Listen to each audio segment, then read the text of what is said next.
all those tracks in about an hour, first or second take, and I was gobsmacked. Really. I mean, you know, new respect for John. You won't believe who Eric Clapton, the ultimate guitar god, just called his biggest inspiration. A name so unexpected, it sent shockwaves through the music world. After decades of being the best, this 79-year-old rock and blues hero finally pointed to the one guitarist he looks up to most. His actual choice is someone totally different, a musician who made his most loyal fans gasp. Tune in to discover the guitarist whose talent even stunned the great Eric Clapton. 1. The boy who found his voice in strings. Eric Clapton's story starts with a secret that shaped his whole life. His mother, Patricia Molly Clapton, was just 16 when he was born. His father, Edward Fryer, was a young Canadian soldier in England during World War II.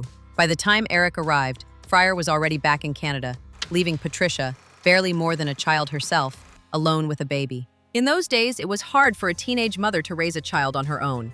So a decision was made that would hide the truth from Eric for years. He was raised by his grandmother, Rose, and her husband, Jack Clapp. They told him they were his parents, and Patricia, his real mother, was introduced to him as his older sister. This hidden truth was meant to protect him, or perhaps to make life easier for Patricia. Whatever the reason, Eric grew up in a world that wasn't quite what it seemed.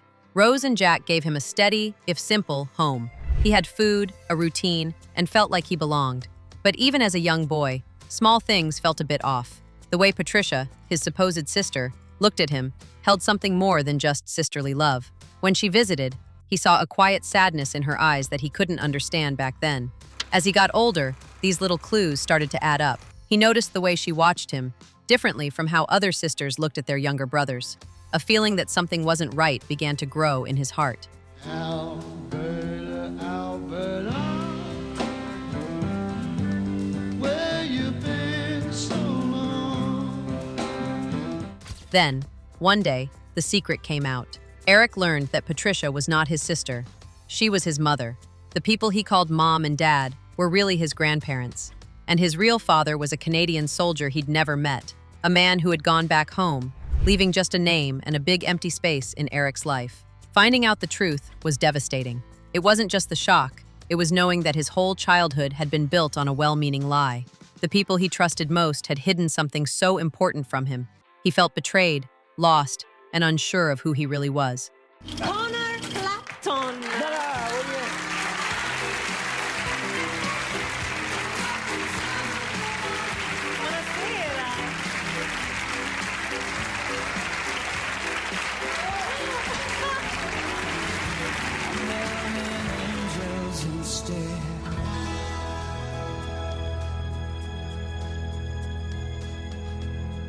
Later, when Patricia got remarried and moved to Germany, leaving Eric behind, it felt like another deep wound. Even though he knew the truth about her by then, a small part of him had hoped she would one day want him, take him into her new life, and finally make him feel like a real son. But when she left, that hope died. Eric stayed in Surrey, England, with his grandparents, feeling the heavy weight of being left behind.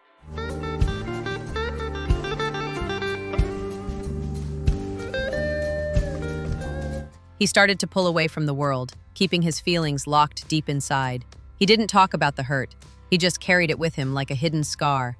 But in that quiet, lonely place, something new started to grow, something that would change his life forever. This deep childhood pain and confusion would soon find an outlet, a way to speak when words failed him, through 6 simple strings. From lonely rooms to Clapton is God. They just got the experience together. And he had the club on his feet, you know, from the word go. They couldn't believe it. At 13, Eric Clapton got a guitar. It was tough to play, with steel strings that hurt his fingers.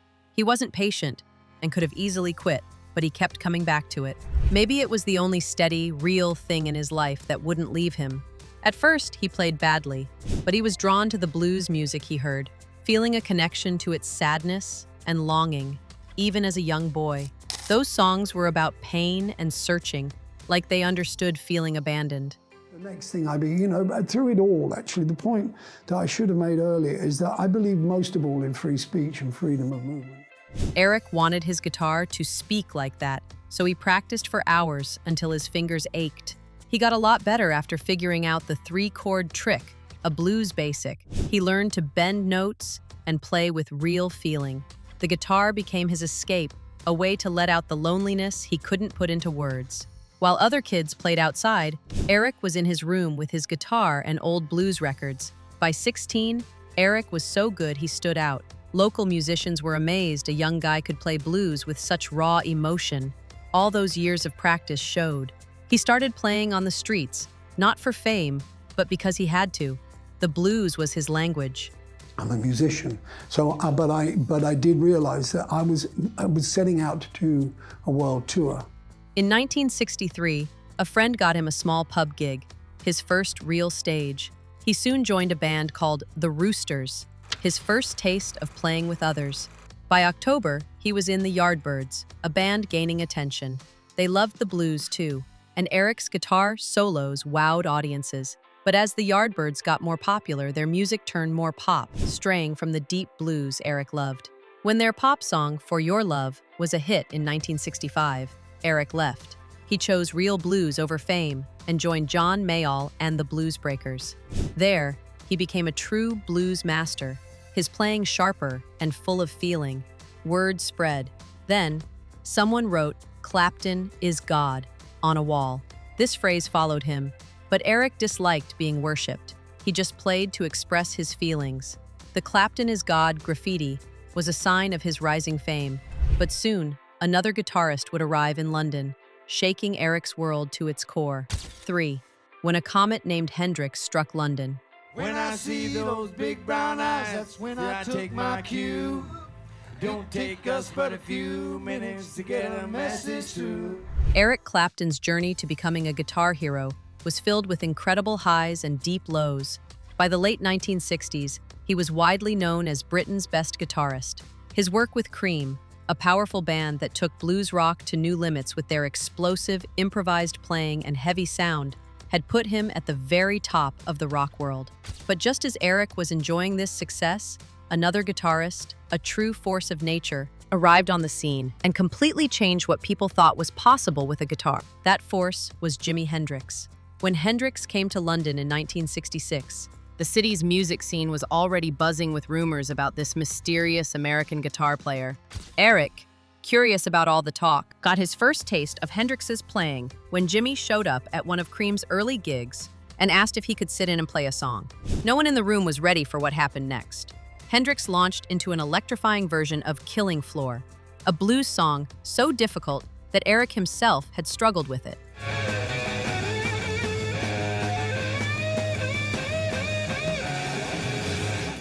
But Hendrix didn't just play it, he attacked it, bending and twisting the notes in ways Eric had never heard before.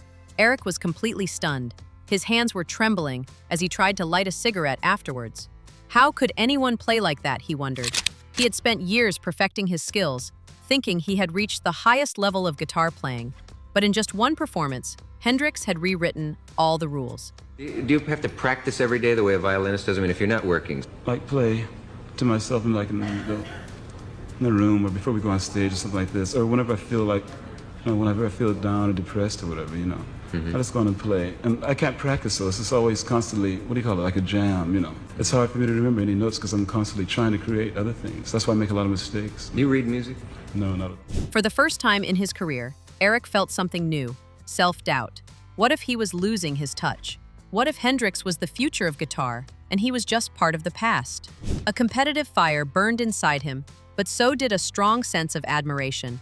Unlike some other musicians who saw Hendrix as a threat, Eric recognized him as something more, a kindred spirit, someone who shared his deep love for the instrument. Despite the pressure and the natural rivalry, the two musicians formed a genuine friendship. Hendrix, like Eric, was deeply rooted in the blues. Underneath all the flashy stage moves, the fiery guitar solos, the wild feedback, and the showmanship, Hendrix was a man who understood pain and longing. He could bend a guitar note to make it sound like a cry from the soul. They connected over this shared love for the blues, often talking about the musicians who influenced them and swapping ideas about music. So they get fat and satisfied and they get lost and they forget about the actual talent that they have and they start living into another world. But just as quickly as Hendrix had arrived and taken the music world by storm, he was gone. On September 17, 1970, Eric was supposed to meet Hrix at a Rolling Stones concert at the Lyceum Theatre in London. Eric was excited to see his friend and had even gone out of his way to buy Hrix a special gift, a rare left-handed Fender Stratocaster guitar. He knew how hard it was for left-handed players to find good instruments, and it was his way of showing respect for Hrix's incredible talent, but fate had other plans. Hrix never made it to the concert that night. The Jimi Hendrix experience is over. The acid rock musician died today in a London hospital. The next morning, Eric woke up to the devastating news. Jimi Hendrix was dead. The man who had completely reshaped guitar playing was gone at just 27 years old. Eric was shattered. The loss hit him like a tidal wave, leaving him numb and full of unanswered questions. Hendrix's blazing talent was undeniable, but Clapton's own path was tangled with deep personal pain that would both fuel his music and nearly destroy him. 4. A tangled web. Late afternoon, and if it was dark, whether it was night, evening, or early, I didn't know in the end. And sometimes I didn't even know where I was, even though I woke up at home. Eric Clapton's personal life in the late 60s and 70s was as chaotic as his guitar playing. Behind his music, he fought addiction, heartbreak, and self-destruction, leaving lasting scars. In the late 1960s, Clapton was with Alice Ormsby Gore, a wealthy British woman who knew the music scene's dark side. They were together for years, sharing love and a devastating substance addiction. Their romance became about needing each other, but mostly needing the substances that controlled them. They lived in isolation, as Clapton focused on his addiction, hiding in his Surrey home, avoiding music and friends. By the early 1970s, their relationship ended, and Clapton faced his substance problem alone. During this turbulent time, he had a brief romance with Betty Davis, a bold funk singer, previously married to Miles Davis. She was powerful and independent, but their relationship quickly faded. I think you fall in love with the first woman that you can feel, and after that, those love songs and stuff, they're nice to listen to, but it's not true. Then came rock's famous love triangle: Clapton, his friend George Harrison of the Beatles, and Harrison's wife, Pattie Boyd. Clapton and Harrison bonded over music in the late 60s, with Clapton even playing on the Beatles' While My Guitar Gently Weeps. But Clapton fell intensely in love with Pattie, inspiring him to write the desperate love song, Layla, for her. Pattie stayed with Harrison for years, despite knowing Clapton's feelings. By 1974, Boyd and Harrison's marriage ended, and they divorced in 1977. 2 years later, in 1979, Pattie Boyd married Eric Clapton. He had also fallen in love with Pattie Boyd, the wife of his good friend, the Beatles' George Harrison. However, their supposed fairy tale became a nightmare of cheating, excess, and addiction. Clapton's alcoholism was at its peak during his marriage to Pattie, turning him into an angry, jealous, and reckless man. The chase for Pattie led to a dark reality of infidelity, neglect, and even violence. In a 1999 interview, Clapton admitted to raping and abusing Pattie while drunk, calling himself a full-blown alcoholic who felt entitled, revealing their toxic relationship. By 1987, the emotional and physical damage was too much for Pattie, and she left him. They divorced in 1989, ending a relationship that inspired beautiful music but was destroyed by addiction. His destructive patterns continued, bringing more heartache, but also, unexpectedly, to a fatherhood that would change him profoundly, only to be struck by unimaginable sorrow. 5. Fatherhood's brief light and unbearable darkness. Amid the chaos of his failing marriage to Pattie Boyd, Eric Clapton found himself in another affair, this time with Yvonne Kelly, the manager of AIR Studios in Montserrat. Even though both were married to other people at the time, their relationship led to the birth of a daughter, Ruth Kelly Clapton, in January 1985. For many years, Ruth's existence was kept a very closely guarded secret. Clapton, struggling with the complexities of his personal life and worried about his public image, chose not to publicly acknowledge her. It wasn't until 1991, when the media found out the truth, that the world learned he had a daughter. During his marriage to Pattie, Clapton had desperately wanted children, but their attempts to start a family ended in sadness. In 1984, after struggling for years, the couple tried in vitro fertilization, hoping that science could help them conceive. But instead of joy, they faced miscarriages and deep heartbreak. This experience left a profound emotional wound, putting even more strain on their already fragile marriage. While this was happening, Clapton's unfaithfulness continued. He became involved with Lori Del Santo, an Italian model, and their affair resulted in the birth of a son, Connor Clapton, on August 21, 1986. This news was devastating for Pattie Boyd. She had put up with years of emotional neglect, his substance use, and his cheating, but this was the final straw. In 1989, she divorced Clapton, unable to forgive him for having a child with another woman, while she had suffered miscarriages trying to build a family with him. Even though the affair with Lori Del Santo ended his marriage to Pattie, Clapton embraced being a father for the first time with Connor. The little boy became the light of his life. Connor offered him something he had never really had before, a pure, innocent love that had nothing to do with music, fame, or addiction. For a while, it seemed like Clapton had found a new sense of purpose in being a father. But just when he seemed to be finding some stability, tragedy struck in the most unimaginable and heartbreaking way. On March 20th, 1991, 4-year-old Connor was staying with his mother in a high-rise apartment in Manhattan. A maintenance worker had accidentally left a large window open on the 53rd floor. In a horrific accident, young Connor fell from the window to his death. He'd made it past his mother and 3 other adults who were in the apartment to a window that had just been cleaned and left open. The loss completely shattered Eric Clapton. It was a pain deeper and more profound than any he had ever known. He withdrew from the world entirely, retreating into his overwhelming grief. Music became his only refuge, his way of trying to cope with the unbearable sorrow. And out of that terrible pain came one of his most famous and heartbreaking songs, Tears in Heaven. The song, written as a way for him to process his grief, captured the raw, unfiltered agony of losing a child. 'Cause I know I just can't stay here in heaven. Every word spoke of the aching longing, the unanswered questions, and the sorrow that would never truly go away. The song connected with millions of people around the world and became one of Clapton's most beloved works. But for him, it was never about success or recognition. It was simply a way to survive the unthinkable loss. For years, Clapton struggled to find peace. He had lost his son, destroyed his marriage, and was still haunted by his battles with addiction. But in the late 1990s, something began to change. After a life of searching, loss, and finally finding some peace, Clapton was ready to share a surprising truth about the guitarist who impressed him most of all. 6. Clapton's surprising guitar idol. And in order to think that, you must be aware of how far your influence has spread. I don't really know if he's completely aware of how much people love it. Throughout his long and legendary career, Eric Clapton has always been open about the guitarists who influenced him and fired his own musical passion. He often spoke of giants like Chuck Berry, whose raw, wild energy basically laid the foundation for rock and roll. He admired Jeff Beck, a fellow guitarist from his Yardbird days, whose playing was always innovative and constantly pushing the limits of the instrument. And he deeply respected Duane Allman, whose incredible slide guitar work on Layla and other assorted love songs helped create one of Clapton's most iconic and beloved records.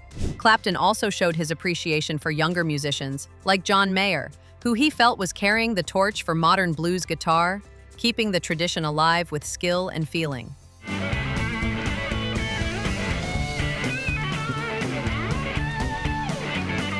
But when Eric Clapton, at 79 years old and with a lifetime of music behind him, was asked to name the one guitarist he admired above all others, his answer caught many people by surprise. It wasn't Jimi Hendrix, with his explosive, groundbreaking style. It wasn't Jeff Beck, his innovative contemporary, nor was it Duane Allman, his soulful collaborator. Instead, Clapton singled out Albert Lee. Now, Albert Lee wasn't a household name in the same way as many of Clapton's peers. He wasn't the kind of flashy, over-the-top player that often dominated the rock scene. But for Eric Clapton, Albert Lee had something truly special, a kind of effortless mastery and pure musicality that very few guitarists could ever achieve. Clapton's admiration for Lee stemmed from a deep appreciation for what Lee could do with the guitar, often with incredible subtlety. Unlike the fiery, almost chaotic brilliance of Hendrix, or the deep, emotional weight you could hear in B.B. King's bent notes, Albert Lee's genius was often in his restraint and precision. It was a musicianship built on nuance, where the spaces between the notes could be as telling as the notes themselves, a stark contrast to sheer volume or overt showmanship. He could play lightning-fast country licks that would leave other guitarists breathless, yet he never overplayed.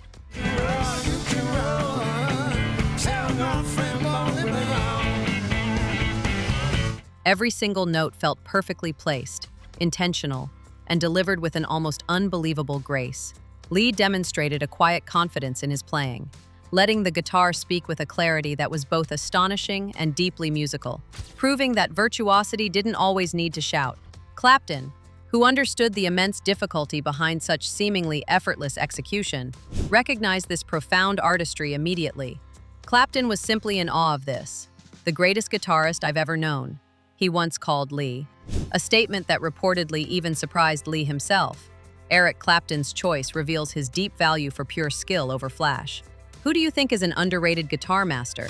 Share your thoughts and don't forget to like and subscribe for more.